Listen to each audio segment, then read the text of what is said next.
Meus irmãos, eu queria ler com vocês. Hoje nós não vamos entrar no texto de Efésios. Vamos entrar nele amanhã com a graça do Pai. Mas eu queria ler com vocês 1 Coríntios capítulo 2. E hoje, na verdade, nós vamos entrar aqui tentar entrar numa afinação. Então, se você tiver alguma dúvida no seu coração, é o momento de você estar falando.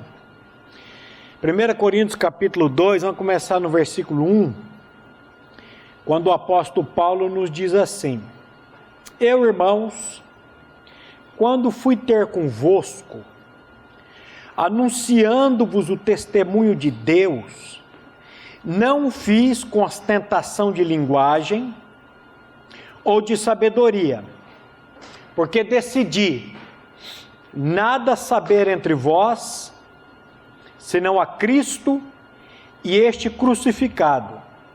E foi em fraqueza, temor e grande temor que eu estive entre vós. A minha palavra e a minha pregação não consistiram em linguagem persuasiva de sabedoria, mas em demonstração do Espírito de poder, para que a vossa fé não se apoiasse em sabedoria humana, e sim no poder de Deus. Amém? Amém. Vamos orar? Pai, mais uma vez nós queremos te louvar e te agradecer. Primeiramente, pelo dom da vida. O Senhor, por tua graça e por tua misericórdia, o Senhor concedeu a cada um de nós mais um dia de vida. Queremos te louvar e te agradecer por isso. E Pai, colocamos esse congresso diante do trono da tua graça. O Senhor sabe da nossa incapacidade de falar e o Senhor sabe da nossa incapacidade de ouvir. Por isso que nós estamos recorrendo ao teu trono de graça. Fala conosco, abre as nossas bocas, abre os nossos ouvidos, para que nós possamos falar e compreender o teu evangelho, o evangelho das insondáveis riquezas de Cristo. E que o nome dele, Pai, que toda a Trindade Santa seja glorificada nesses dias. É no nome do teu Filho que nós oramos e agradecemos aqui. Então, meus irmãos, o intuito nosso aqui não é de fazer um alinhamento. Alinhamento aonde? No Evangelho. Que Evangelho? Das insondáveis riquezas de Cristo. É fazer uma afinação. Uma orquestra desafinada é complicada, hein? Você já ouviu? Então, o que nós estamos querendo fazer aqui nesses dias é uma afinação. Afinação do quê? Da mensagem. É alinhar a nossa teologia naquilo que nós cremos. Vocês conhecem a visão da nossa comunidade? Sim ou não? Qual que é a visão da PIB Londrina? Conhecer a Cristo crucificado e torná-lo conhecido por meio da sua graça. De onde vocês acham que foi tirado essa visão? Cabeça do pastor Glênio? Cabeça da diretoria? Ou foi da própria palavra? Eu creio que foi da própria palavra. Então, a nossa visão é essa: conhecer a Cristo crucificado e fazê-lo conhecido a todos por meio da sua graça. Todos concordam com isso? Sim ou não? Alguém contra? Fale agora ou cale-se para sempre. E não tenha medo não, meu irmão, de falar. Eu não concordo com sei lá. Aqui, ninguém é dono da verdade. Nós estamos aqui para aprender uns com os outros. E aprender na palavra de Deus. E lá em Romanos capítulo 1, versículo 16 e 17, o apóstolo Paulo diz assim: Pois eu não me envergonho do Evangelho. Pois eu não me envergonho do Evangelho. O que é Evangelho? Nós vamos tratar aqui todo esse final de semana. Mas, pastor Maurício, falar de Evangelho para pastor, ixi, para a gente sair, meu irmão, do prumo é fácil, fácil, fácil. Então nós vamos trabalhar em cima dessa, o que é Evangelho? É tudo aquilo que Deus fez e faz na pessoa do Filho dele, para alcançar, como o pastor Oséias disse aqui, pessoas indignas como nós, para nos transformar de dentro para fora. Então nós vamos tratar em cima disso, até domingo, se Deus quiser. Então Paulo diz, eu não me envergonho do Evangelho. Por que, Paulo? Porque o Evangelho é o poder de Deus. Às vezes a gente associa Evangelho com pessoas. Nós associamos o Evangelho, por exemplo, com Antônio Abuchaim, com o pastor Glênio, com a Primeira Igreja Batista de Londrina. O Evangelho é poder de Deus. Nós vamos ver isso aqui amanhã com mais gente. Pastor Abuchaim foi, pastor Glênio vai, pastor Maurício está indo, pastor Eric, cadê você, pastor Eric? Foi embora? Foi comer. Pastor Eric vai embora, vai todo mundo embora. Agora a palavra de Deus permanece para sempre. Então a gente tem que tomar cuidado para não ficar associando com o Evangelho com homens. O Evangelho é o poder de Deus para a salvação de todo aquele que crê. Quando eu vejo Paulo dizendo isso, ele está entre o capítulo 1 de Romanos e o capítulo 2 de Romanos. Capítulo 1 de Romanos é uma desgraça. Ali tem um grupo de pessoas, gentios. Capítulo 2 de Romanos, tem um grupo um pouquinho mais eretizado, vamos dizer assim, os judeus, religioso e não religioso. No capítulo 1 de Romanos, se você ler ele com cuidado, você vai ver que Paulo ali, ele está descendo a lenha. Ele vai dizer, vocês adoraram a criatura em lugar do Criador, vocês começaram a adorar aves, quadrúpedes, répteis, vocês mudaram o uso contrário à natureza, começaram a inflamar na sua sensualidade homens com homens, mulher com mulheres. Ali é, vamos dizer assim, a depravação. E muitas vezes a gente pensa, né, esse povo precisa conhecer o Evangelho. Mas o religioso do capítulo 2 precisava tanto quanto. No capítulo 2, Paulo vai tratar com os judeus, os religiosos, e eles tinham 3 trunfos na manga, eu costumo dizer. Aprendi isso com o Dr. Mark Lloyd Jones. O judeu se agarrava na nacionalidade, eu sou judeu. Ele achava que por ser judeu ele era salvo. Eu lembro quando eu estava estudando isso, eu falei, mas esses judeus são besta, né? Achava que porque era judeu era salvo. E era uma época que eu achava que salvação só tinha na Primeira Igreja Batista de Londrina. Eu já fui do grupo dos que só se pregava e só existia salvação na Primeira Igreja Batista de Londrina. Aí Deus deu umas pancadas daqui, umas porradas de lá e falou, olha, o Evangelho é meu poder e eu uso em todo lugar. Aí o Espírito falou no meu coração, eu brigando com o judeu, esse judeu idiota acha que... Aí o Espírito falou, e você que acha que só tem salvação na primeira igreja? Eu falei, oxe. Aí o judeu tinha o segundo trunfo na manga. Qual que era o segundo trunfo do judeu? Os oráculos de Deus, ou tem a palavra de Deus. Aí Paulo vai dizer, olha, ser judeu é bom, é vantajoso, mas não salva ninguém. Ter recebido a palavra, os oráculos de Deus é bom, mas não salva ninguém. As minhas filhas teve o privilégio de nascer num lar cristão evangélico. Elas ouvem a palavra desde... Hoje, se eu trouxer qualquer uma das minhas 2 filhas aqui, elas vão recitar praticamente Romanos 1, 2 e 3 de memória, de cabeça. Conhece Bíblia, mas isso quer dizer que elas são salvas? Não. Porque se conhecimento de Bíblia salvasse alguém, nós ia ter que crer que o diabo é salvo. Ele conhece Bíblia. E qual que era o terceiro trunfo dos judeus? A circuncisão. Aí Paulo vai dizer, olha, a circuncisão que salva é a circuncisão do coração, não do prepúcio do pênis. Então, no meio desses dois grupos, Paulo diz, eu não me envergonho do Evangelho. Por quê? Porque o Evangelho é o poder de Deus para a salvação de todo aquele que crê. Então Paulo não estava arrancando os cabelos, descabelado, apavorado, com a depravação do capítulo 1. Por quê? Porque ele tinha um Evangelho que transforma a vida das pessoas. O que transforma a vida das pessoas é o Evangelho. E ele não estava nem angustiado e arrancando os cabelos com a religiosidade dos judeus.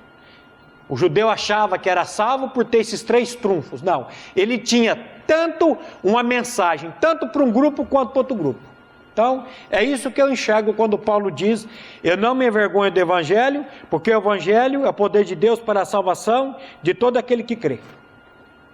Quando nós lemos lá em 2 Coríntios 2:2, quando Paulo diz assim, decidi nada saber entre vós, senão a Cristo e este crucificado.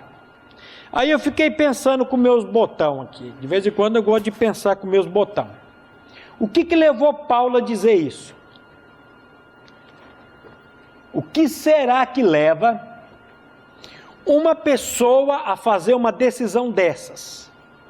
Por que Paulo decidiu isso? Só existe uma resposta para isso. Uma pessoa só pode tomar uma decisão dessa, uma posição dessa, se de fato ele realmente experimentou. Ele creu e experimentou essa verdade. Quando nós experimentamos, quando nós cremos nessa verdade, aí a gente pode tomar essa decisão. Eu decidi, nada saber entre vós, senão a Cristo e este crucificado. Se eu tenho a revelação dessa verdade, meu irmão, se nós temos a revelação dessa verdade, nós não vamos tomar outro rumo, outro caminho. Nós vamos seguir nesse caminho. Agora à tarde chegou um senhor lá na igreja e ele queria conversar com o pastor. E aí, o que o senhor quer? Ele falou, faz 8 anos que eu estou lutando com a depressão e eu queria a oração de um pastor. O senhor bem vestido, o senhor bem estudado, bem fluente, bem. O irmão da guarita lá, o José me ligou, irmão Maurício, falei, estou descendo, catei a chave, desci, ele estava lá, pastor, queria uma oração, vamos, mas antes da oração vamos bater um papo. Sentei com ele, ficamos uns 20 minutos ali, falando somente da obra de Cristo. Falei, meu irmão, a depressão ela tem muitas causas. Eu não estou aqui, eu não sou médico, eu não sou vidente, mas ela tem causa física. E eu já fui também daqueles que preguei e disse que se você é uma pessoa ansiosa, ou se você é uma pessoa depressiva, é sinal que você não nasceu de novo ainda. Você já foi desse também ou não? Ou você é? Como é que um cristão vai entrar em depressão? Cristão não entra em depressão não, meu irmão? Hã? O que você acha?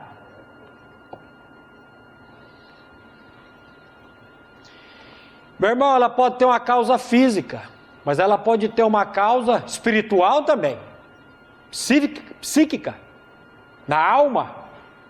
Então ela é espírito, alma e corpo. E ali eu expus para aquele homem ali o Evangelho, a obra de Cristo. Que Cristo lá naquela cruz, ele fez uma obra. Que Cristo, quando morreu lá naquela cruz, ele não morreu sozinho, mas ele atraiu o Senhor no corpo dele. E fui falando e mostrando. E ele falou: rapaz, eu nunca ouvi isso. Acho que foi Oswald Chambers, né, que disse: se eu puder ajudar alguma pessoa fora de Cristo crucificado, eu sou o quê? Eu sou um traidor. Meu irmão, a psicologia pode fazer? Oxe! Você pode trabalhar um pensamento positivo? Oxe! Não estou dizendo que não. Agora, o que nós precisamos levar e tratar com as pessoas? Da obra de Cristo. Eu trabalho com dependentes químicos há mais de 20 anos. Hoje à tarde eu tive lá na Morada de Deus, uma clínica de recuperação, e eu canso de dizer para eles: meu irmão, você está pensando que clínica de recuperação recupera alguém? Tira o cavalo da chuva. Ela pode até recuperar espaços maiores e menores, mas se você não tiver uma experiência de fato com Cristo, de libertação, eu falo para os meninos: você está aqui para libertar do quê? Da cachaça? Da maconha? Da cocaína? Do crack? Existe uma droga pior do que essa: é o ego, é o eu, é o velho homem. Deus precisa tratar com o seu problema, irmão. O seu problema não é a droga, o seu problema é o velho homem, é o ego, é o eu. E lá na cruz ele tratou com isso. E enquanto ele não fizer isso, meus irmãos, não adianta. Não adianta. Então, o que nós temos visto hoje na história da igreja? Não só da história da igreja, das igrejas, eu falo até na história da primeira igreja.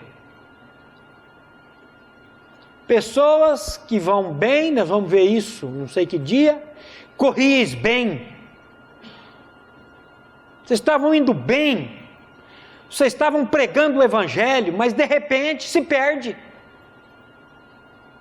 Aquilo que Paulo vai dizer para os Gálatas. Estava indo bem, mas de repente tira o foco de Cristo e este crucificado. Você já viu isso? Pessoa que ia bem, você dizia: rapaz, esse aqui vai ser um Abuchaim 2, um Glênio 3, amanhã eu vou falar. Quando eu comecei a ouvir pastor Glênio, eu queria ser pastor Glênio, eu escutava os estudos e ia imitar Glênio. Você não tem que imitar Glênio nem Abuchaim, você tem que imitar Cristo. Paulo disse: sede meus imitadores. Mas quem que é o modelo? É Cristo. Mas, meu irmão, a gente se perde fácil, mas tão fácil. Porque eu vou dizer uma coisa para vocês: a pregação do Evangelho, eu estou dizendo, somente a pregação do Evangelho, ela não traz glória para você nem para mim. E nesses dias nós vamos trabalhar um pouco, a não ser que a fênix ressurja das cinzas. Eu vou dizer amanhã que eu era para estar no lugar do Gilberto ali filmando, não era para estar aqui, não queria estar aqui, queria estar ali filmando. O Gilberto nem filmando está, ele está tão forgado que ele está sentado ali. Eu vi que eu fui dar umas andadas aqui, eu falei: não tem ninguém na câmera, deixa eu ficar quieto. Mas a minha intenção não era estar aqui não, meu irmão. Se ele ressurgir das cinzas, ele vai vir aqui. Amanhã nós vamos falar um pouco sobre isso também. Então, a pregação do Evangelho não traz ibope. E eu acho que por isso que muitas pessoas têm se perdido no caminho. Porque como que nós temos a tendência de querer glória? De ficar querendo ser o primeiro, o the best. E aí amanhã também, não sei, eu vou falar um pouco disso também. Quando eu fiquei sabendo no domingo que eu ia estar aqui no congresso, eu não consegui dormir de domingo para segunda, e foi uma angústia, porque o povo está vindo para ouvir pastor Glênio, e agora vai lá pastor Maurício, e aí a gente fica preocupado em agradar pessoas e a homens, mas graças a Deus que na terça o Senhor falou, tira o olho disso, e é eu que vou fazer a obra, e graças a Deus o Senhor me deu descanso, meus irmãos. Mas muitos se perdem no caminho, porque estão olhando para si, querendo buscar glória para si, e aí o negócio vai. Lá em 1 Coríntios capítulo 1, versículo 18,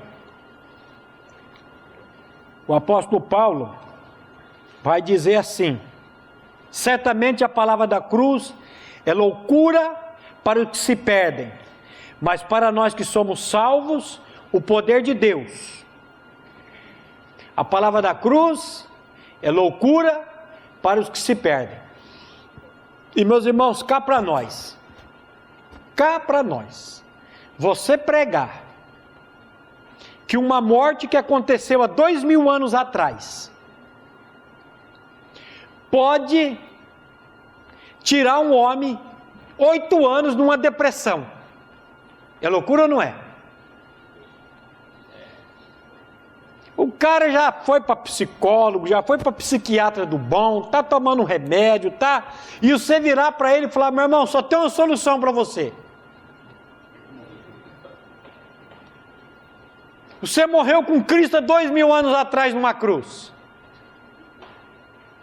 É coisa de doido, meu irmão. Isso não é coisa de gente. Isso é coisa de louco. É coisa de doido. Mas aí Paulo continua: pois está escrito, destruirei a sabedoria dos sábios, aniquilarei a inteligência dos instruídos. Onde está o sábio? Onde o escriba? Onde o inquiridor do século? Porventura não tornou Deus louca a sabedoria do mundo? Visto como na sabedoria de Deus o mundo não o conheceu, por sua própria sabedoria, aprove a Deus salvar os que creem pela loucura da pregação. Eu sei que às vezes a gente fala: mas eu não aguento mais pregar novo nascimento, é só cruz. Eu disse isso hoje lá na clínica: meu irmão, eu não vim com nenhuma novidade para vocês. Eu vou dizer o mesmo que eu disse semana passada. Aprove a Deus a salvar os que creem pela loucura da pregação. Eu sei que às vezes a gente quer dar uma mudada, a gente quer trazer uma mensagem diferente, uma coisa nova. Eu sou tentado a isso. Se você não é, oh glória a Deus, aleluia, eu sou tentado a trazer uma mensagem diferente, uma palavra nova, uma coisa para... Porque tanto os judeus pedem sinais, como os gregos buscam sabedoria, mas nós pregamos a Cristo crucificado, escândalo para os judeus, loucura para os gentios, mas para os que foram chamados, tanto judeus como gregos, pregamos a Cristo, poder de Deus, sabedoria de Deus, porque a loucura de Deus é mais sábia do que os homens, e a fraqueza de Deus é mais forte do que os homens. Olha o que ele vai dizer agora: irmãos, reparai, pois na vossa vocação. Irmãos, reparai, pois na vossa vocação. Você sabe o que significa a palavra vocação, meu irmão? Chamado, convocado, convite. Por que nós estamos no ministério, meu irmão? Por que você está no ministério? E era para começar agora o estudo, já foi 25 minutos, e vocês estão morrendo de sono. Meu irmão, por que nós somos chamados para o ministério? Ou melhor, quem nos chamou para o ministério? Você é um chamado para o ministério? Você é um convocado para o ministério? Você está no ministério porque você quis? Você está no ministério porque você acha o ministério interessante? Ou você está no ministério porque você foi convocado por Deus, chamado por Deus? Você está no ministério porque, rapaz, sem mim, Senhor, nada podeis fazer. O Senhor precisa de mim no ministério. Se eu sair do ministério, vai acabar o ministério. Meu irmão, fica tranquilo. Deus leva um Abuchaim e levanta um Glênio. Deus leva um Glênio e levanta outro. A gente pensa que Deus não tem solução para as coisas. Ah, mas o que Deus vai fazer sem a minha pessoa? Larga de ser besta, pai. Mas eu queria que você pensasse, meu irmão, o seguinte: você foi chamado para o ministério? Eu fui chamado para o ministério? Por que você está dizendo isso, irmão Maurício? Não acostumei com esse título de pastor até hoje. Faz um ano só também. Por que você está dizendo isso, irmão Maurício? Sabe por quê? Porque tem muita gente no ministério que não foi chamado para o ministério. Está de abeiudo no ministério. Ele está no ministério, mas ele não foi chamado por Deus para o ministério. E aí, meu irmão, aí sofre. Aí ele quer levar o ministério na força do braço dele. Aí ele quer que o ministério ande do jeito dele. Aí se não andar, o pau vai comer. E aí você começa a ver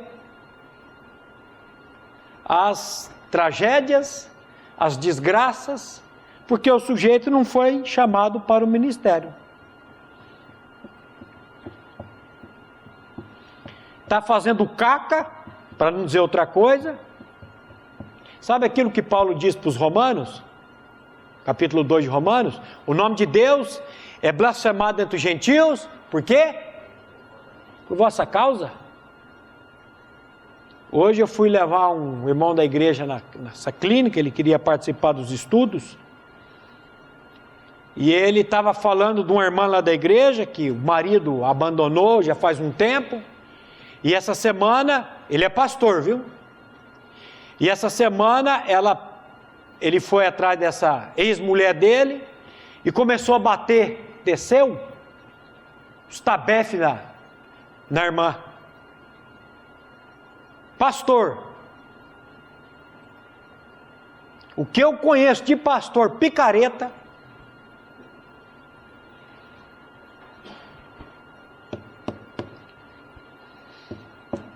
esse negócio de filmar não deixa eu à vontade para contar as coisas. Será que você foi chamado para o ministério, meu irmão? Mas pastor, eu já estou há tantos anos no ministério, já estou até velho no ministério. Você vem com essa conversa agora? Oxe, por que não?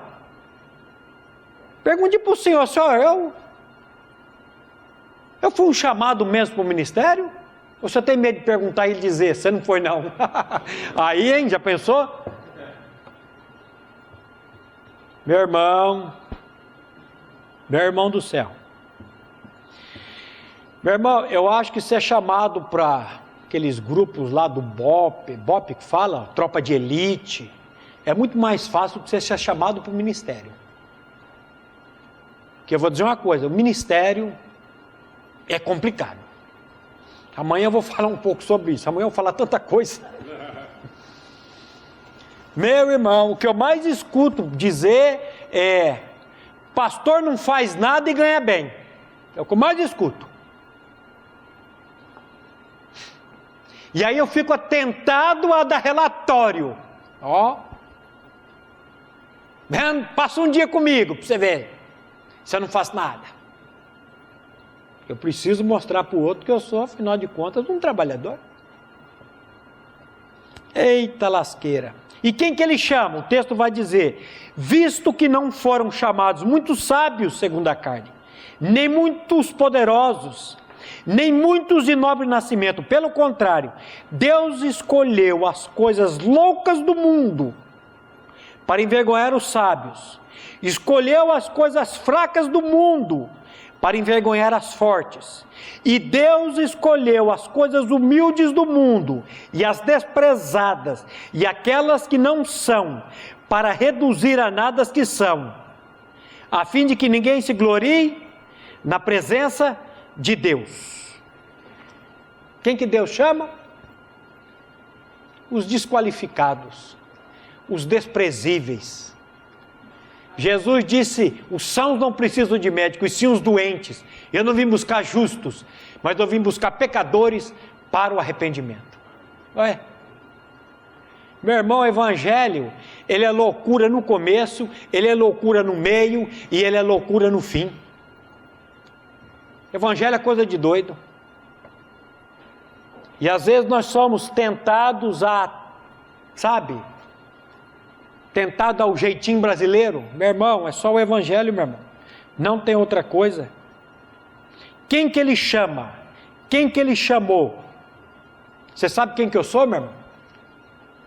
Eu sou um amado de Deus. Um chamado de Deus. Capacitado por Deus. A Bíblia chega a dizer que nós não temos capacidade nem de pensar alguma coisa como se partisse de nós. Mas a nossa suficiência vem de quem? Do Senhor. Quem eu fui? Quem eu era? Antes de conhecer o Evangelho das insondáveis riquezas de Cristo.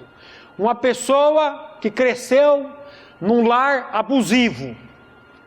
Uma pessoa que passou por tudo quanto é tipo de abuso que você possa pensar. Uma pessoa revoltada. Uma pessoa com 16, 17 anos, eu dizia, vou dar fim nessa vida de M. Com 17, 18 anos, depressivo, angustiado. Um dia, um dono de uma academia me convida para um estudo bíblico. Eu fui sem querer, sem minha vontade. E lá naquela academia eu ouvi o Evangelho. Saí de lá revoltado, saí de lá dizendo, não pode. Não pode. Será que Deus tem solução para a minha vida? Não pode. Fui para aí, o dono da academia falou, vem uma vez, se você não gostar não volta mais. E eu fui, eu vou e digo que não gosto, que eu tenho bronca de crente. Mas não consegui não voltar pela segunda vez. E ouvindo aquele evangelho das insondáveis riquezas de Cristo. E aquele evangelho fez uma obra. A minha filha que conhece a minha história. A minha filha que conhece a minha história. E está no último ano da psicologia. Ela contou a minha história lá para as instrutoras dela, sei lá como é que fala. E elas disseram, e seu pai, como é que ele está? É um pregador do evangelho. Um homem que Deus transformou a vida dele. Falou, seu pai na psicologia, teu pai é um milagre. Mas o novo nascimento, o que é, meu irmão?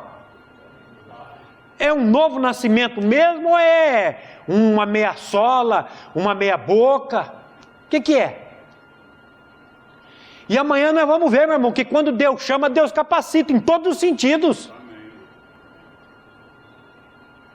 O Deus que chama é o Deus que capacita. E a gente fica aí, apavorado, preocupado, o que vai ser da minha vida? Oh, meu Deus do céu. Aquilo que Paulo vai dizer para os irmãos Efésios, ele vai dizer, não tendo esperança, sem Deus e no mundo. Quando eu leio isso, eu lembro da minha história.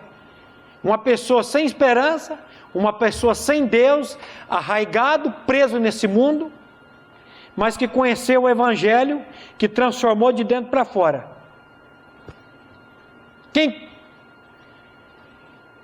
Quem sou eu? Agora, uma pessoa que foi alcançada pelo Evangelho da graça, pelo Evangelho das insondáveis riquezas de Cristo. E agora vivo para a glória de Deus. Enquanto Deus me der gás, enquanto Deus me der força, Amanhã eu vou ler para os irmãos o que o pastor colocou hoje no grupo, o pastor Glênio. Amanhã eu vou ler. Tem muita... Deixa o pessoal chegar. Meus irmãos, só uma pessoa alcançada por essa graça. Escuta o que eu vou dizer. Só uma pessoa alcançada por essa graça,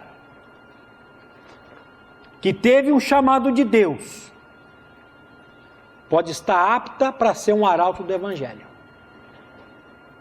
Se você não foi chamado, se você não experimentou esse Evangelho das insondáveis riquezas de Cristo, eu vou dizer uma coisa para você, teu ministério deve estar pesado, você deve estar arrastando ele nas costas, e ele é pesado mesmo.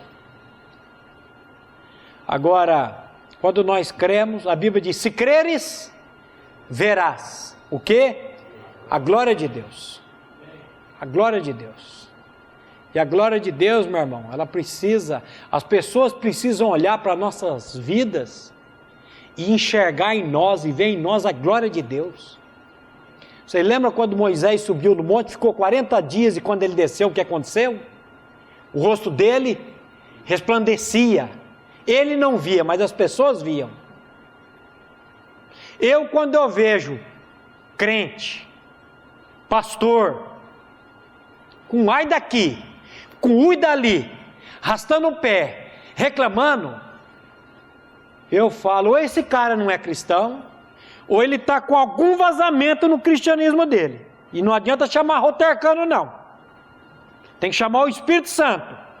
O Espírito Santo vem botar a graça aqui. Eu não posso ficar murmurando e reclamando. Se Deus me chamou para o ministério, eu tenho que crer que todas as coisas cooperam para o bem daqueles que amam a Deus.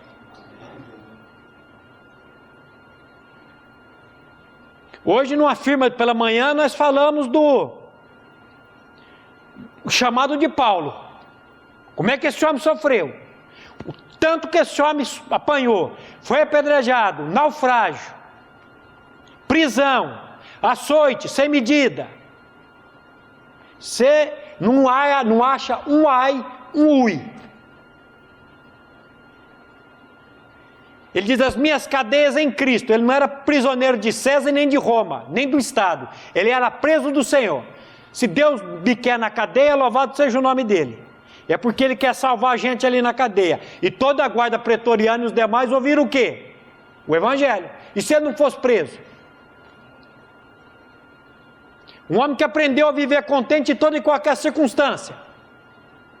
Se ele estava honrado, ele estava contente. Se ele estava humilhado, ele estava contente. Se ele tinha o que comer, ele estava contente. Se ele estava passando fome, ele tinha contente. Quando eu li isso, eu falei, rapaz, encontrei mais um que passou fome nessa vida.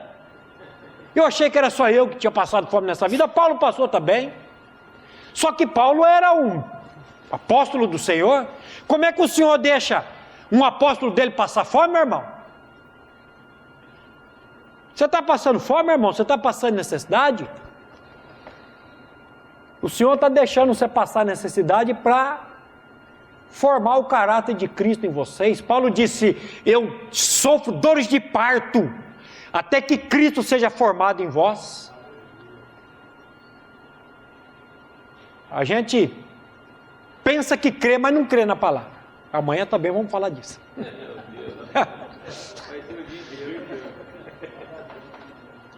A diretoria falou, o Wilton falou para mim, abandona todos os seus estudos essa semana e corre e vai preparar estudo. E na segunda-feira eu cheguei na igreja às 7h20 da manhã. Entrei dentro daquele gabinete, li o livro As Insondáveis Riquezas do pastor Glênio, As Insondáveis Riquezas de Cristo, das 7 da manhã até as 10 da manhã, e gravei nesse iPad aqui. Não lembro de mais nada. Eu tenho um problema de assimilar as coisas. Tomei Gardenal 7 anos, Idantal 3 anos, fiz 4 eletros de cabeça, nunca conseguia reter as coisas. Achei um livro fantástico, anotei, já esqueci tudo.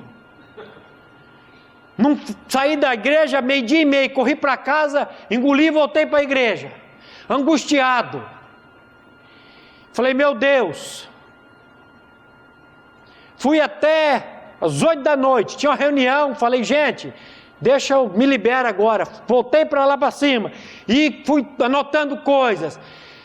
Falei, meu Deus, é muita pregação, o que eu vou falar para aquele povo? Senhor, tem misericórdia. Fui para casa, não consegui dormir. Dor de barriga, diarreia. Na terça de manhã, cedinho na igreja de novo. Aí o Senhor falou comigo. Você está querendo ir para congresso para agradar os congressistas? Eu falei, eu estou, Senhor. Eu estou querendo sair de lá e eu quero que as pessoas digam, esse cara é o máximo. Esse cara é o bam. Senhor, tem misericórdia de mim. O Senhor sabe a intenção do meu coração. Tem misericórdia de mim. E eu vou quietar. E o Senhor vai falar. Anotei umas coisas, sim. Preparei 2 estudos. E aí a alegria voltou. Segunda-feira eu não desci nem para falar bom dia para tia Chile. Não foi nem tomar um café. Nem tomar café, nem um cafezinho eu desci para tomar esse café. Preso dentro daquele lá. Meu Deus, o que eu vou fazer? Falei, Senhor. E aí, hoje fui fazer os estudos, fui para a clínica e falei, se o senhor não falar, não vai resolver nada. Porque não é Glênio, não é Maurício, não é Eric, não é ninguém. Não é nenhum pastor aqui. Se Deus não falar conosco, se Deus não nos confrontar com a palavra dele, com o evangelho dele, meus irmãos, nós estamos tudo aonde? No sal, no bico, tudo no bico do urubu. Não podemos falar daquilo que nós não cremos. Você não pode falar. Você não pode dizer, decidi nada a saber entre vós, senão a Cristo crucificado, se isso não foi real na tua vida, se isso não está internalizado dentro de você. O que Paulo vai dizer lá em 2 Coríntios 4,13? Você lembra? Abra a Bíblia aí para você não dormir. 2 Coríntios 4,13. Tendo, porém, o mesmo espírito da fé, como está escrito, eu criei, por isso falei. Também nós cremos, por isso também falamos. Meu irmão, se você não crer, você não vai falar. Se você não experimentar o evangelho das insondáveis riquezas de Cristo, você não vai falar. Você pode até na internet, lá no Google, pegar copiar e colar, fazer um discurso, fazer uma coisa, mas aquilo vai ser um discurso morto. Vai ser uma palavra que não vai trazer vida. Pode até impressionar, mas não vai trazer vida. Eu criei, por isso falei. Nós cremos, por isso que falamos. Só uma pessoa que creu na cruz pode falar da cruz. Não adianta. Não adianta.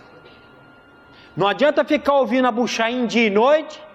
Não adianta ficar ouvindo o pastor Glenn dia e noite e tentar imitar. Eu tenho que experimentar, meu irmão. Se eu não experimentar isso, não adianta. Não existe outra mensagem que pode libertar uma pessoa, senão a mensagem de Cristo e este crucificado. Meu irmão, não tem como você e eu queremos fazer aquilo que só Deus pode fazer na vida das pessoas. A desgraça de pastor é que ele quer que os filhos sigam a cartilha dele, o andar dele. Afinal de contas, eu sou um pastor e eu tenho um nome a velar. Aí você quer fazer o papel de Deus. Eu quero fazer o papel de Deus. Minha filha mais nova sofreu muito com isso. Sofreu muito com isso. Porque eu queria que ela andasse na linha. Eu não dependi de Deus para Deus trabalhar no coração dela. aí o negócio não vai. Cristo fez uma obra naquela cruz para nos libertar. Paulo vai dizer isso lá em Gálatas 5, versículo 1. Para a liberdade foi que Cristo nos libertou. Gálatas 5, de 1 a 8. Para a liberdade foi que Cristo... Presta atenção, meu irmão. Para a liberdade foi que Cristo nos libertou. Você é uma pessoa liberta, meu irmão? Eu sou uma pessoa liberta ou eu sou uma pessoa de duas caras? Que vive uma vida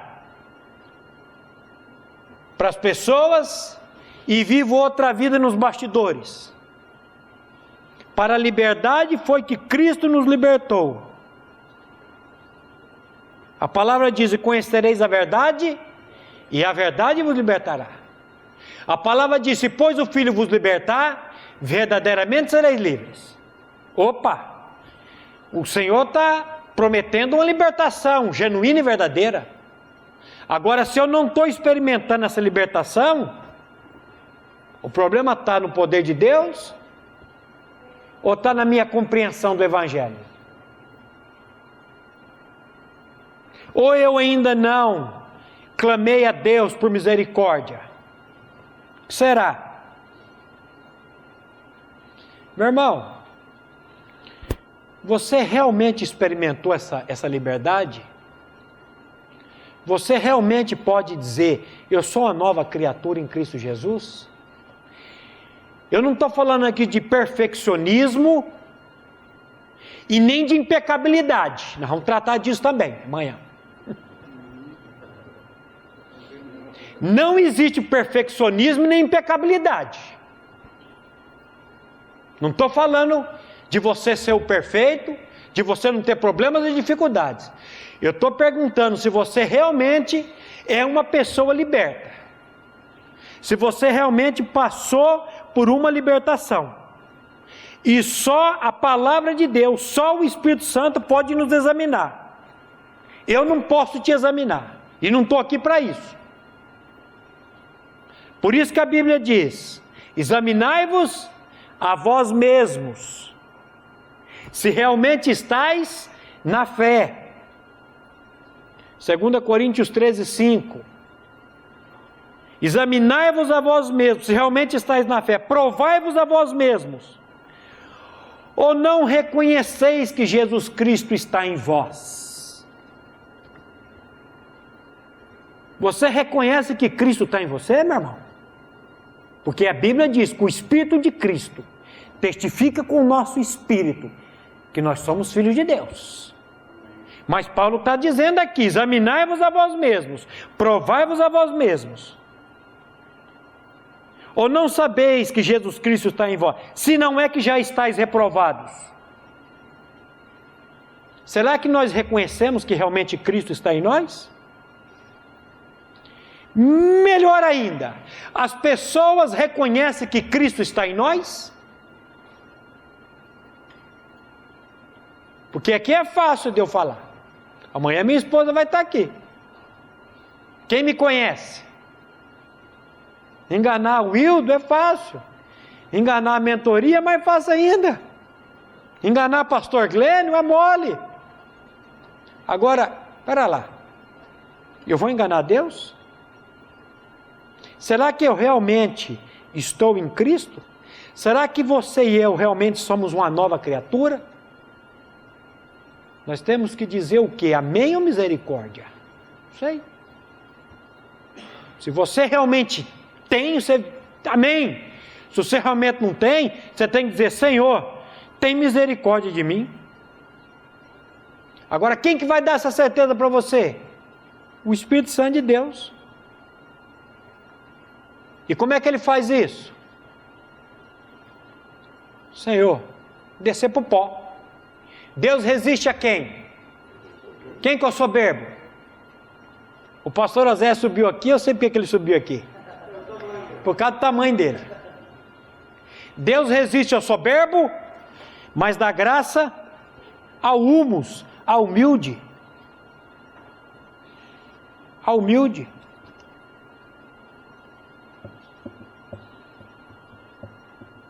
Meu irmão, se nós não cremos, se nós não percebemos que nós estamos em Cristo, nós precisamos clamar a Deus por misericórdia. Só teve uma pessoa na Bíblia que clamou por misericórdia para Deus e Deus não ouviu. A parábola do rico e Lázaro. Ele foi clamar por misericórdia no inferno. No inferno não adianta você clamar por misericórdia. A misericórdia você tem que clamar aqui e agora, meu irmão. Não é lá. Aquela mulher de Cananéia, ela mexeu comigo lá no Mato Grosso, dentro de um hotelzinho, bem pequenininho, lendo. Quando ela está com a filha endemoniada e ela vem atrás de Jesus gritando: Jesus, filho de Davi, tem misericórdia de mim, a minha filha está horrivelmente endemoniada. E a Bíblia diz: Jesus não lhe respondeu palavra alguma. Maleducado, nem te ligo farinha de trigo, mas quem quer, vai. Quem não quer, manda e passa a raiva depois. A mulher continuou: Jesus, filho de Davi, tem misericórdia de mim, a minha filha está horrivelmente demoniada. E Jesus, nem te ligo, de novo. Um dos discípulos, a Bíblia não diz qual que é, encostou do lado do mestre e falou: mestre, despede a mulher, porque ela vem gritando aí, o senhor parece que não está vendo?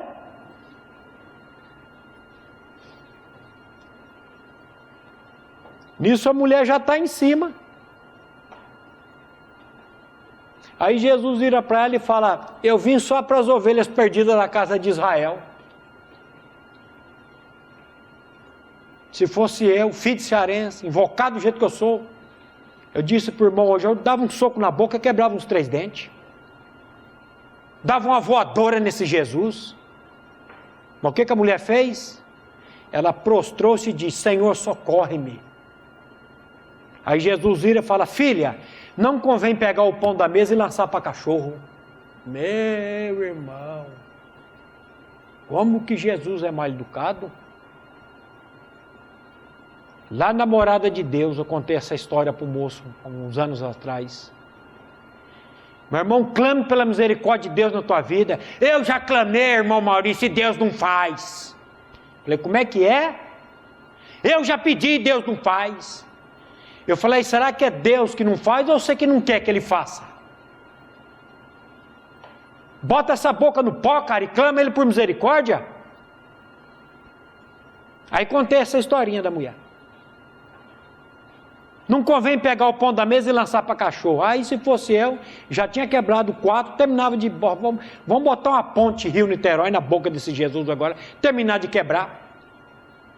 Mas quem quer vai, quem não quer manda e passa a raiva depois. Aí a mulher vira e fala: sim, Senhor, é verdade, mas os cachorrinhos comem das migalhas da mesa que cai do seu dono. Ô, meu irmão do céu, o Senhor me dá uma migalha, Senhor, porque uma migalha da tua mão é o melhor que o banquete do mundo. Você está atrás do banquete do mundo, meu irmão? Você está atrás do salário do mundo?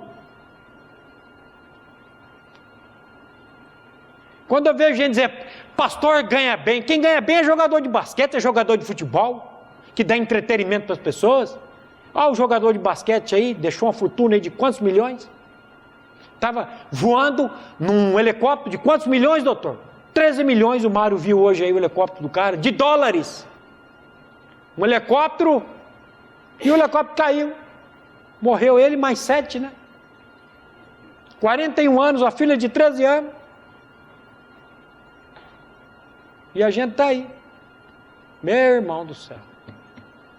Senhor, tem misericórdia de nós. Tem misericórdia de nós. Eu vou parar, meus irmãos, que já deu 55 minutos. Amanhã a gente anda mais um pouco. Nós precisamos, pela graça de Deus, aprender a anunciar as virtudes daquele que nos chamou das trevas para a sua maravilhosa luz. Senhor, usa-me, usa-nos para glorificar o teu nome. E se vier o cacete, o Senhor está no controle. Se o Senhor quiser exaltar, o Senhor vai exaltar. Se o Senhor quiser humilhar, o Senhor vai humilhar. Se o Senhor quiser que o salário aumente, o Senhor vai fazer o salário aumentar. E é o Senhor que vai fazer todas as coisas. Eu falo que o problema nosso está lá no Salmo 9, versículo 10. Em ti, pois, confiam ou confiarão os que conhecem o teu nome. Porque tu, Senhor, não desamparas aqueles que te buscam. Em ti, pois, confiam os que conhecem. Por que nós não confiamos? Porque não conhecemos. E por que não conhecemos? Porque não temos contato com a palavra. Outro problema de pastor é que ele não lê Bíblia. Já conhece um pouco de Bíblia e ele não se alimenta diariamente da palavra. Aí fica aquele pastor débil, não débil mental, débil na fé. Ele fica ali. Ô Senhor, tem misericórdia de mim. Tem misericórdia de nós. Vamos orar? Pai, nós queremos te louvar e te agradecer pela vida de cada irmão aqui nessa noite. Pai, o Senhor conhece cada coração, o Senhor conhece cada ansiedade, cada angústia, cada problema que cada um de nós estamos passando. E queremos te louvar e te agradecer, Pai, porque essas angústias, esses problemas, está sendo patrocinado pela Tua graça nas nossas vidas, para nos moldar, para que a pessoa do Teu Filho cresça em cada um de nós. Pai, nesses momentos de sofrimento, volva os nossos olhos para a pessoa do Teu Filho, que nós possamos olhar para Jesus, o autor e consumador da nossa fé. E Pai, nós mais uma vez pedimos a Ti, que nesses dias, o Senhor trate com cada um de nós, por meio da Tua palavra, nos colocando, Pai, no prumo do Teu Evangelho, do Evangelho das insondáveis riquezas de Cristo. Faz isso, Pai, nas nossas vidas. É o que nós te clamamos e pedimos, em nome de Jesus. Amém. A Livraria PIB Londrina procura selecionar cuidadosamente seus títulos e autores a fim de oferecer um conteúdo alinhado com o Evangelho de Jesus Cristo. Bíblias, livros de teologia, devocionais, literatura infantil, biografias, comentários bíblicos e muito mais. Dispomos também de um acervo de CDs e DVDs das mais de 5.000 mensagens ministradas na Primeira Igreja Batista em Londrina. Visite a Livraria PIB Londrina e conheça ainda mais. Livraria PIB Londrina, de segunda a sexta, das 13h30 às 18 horas. Endereço na Avenida Paraná, 76A, próximo ao Calçadão, bem no centro de Londrina. Ligue para 3372-8921 ou acesse o site www.livrariapiblondrina.com.br.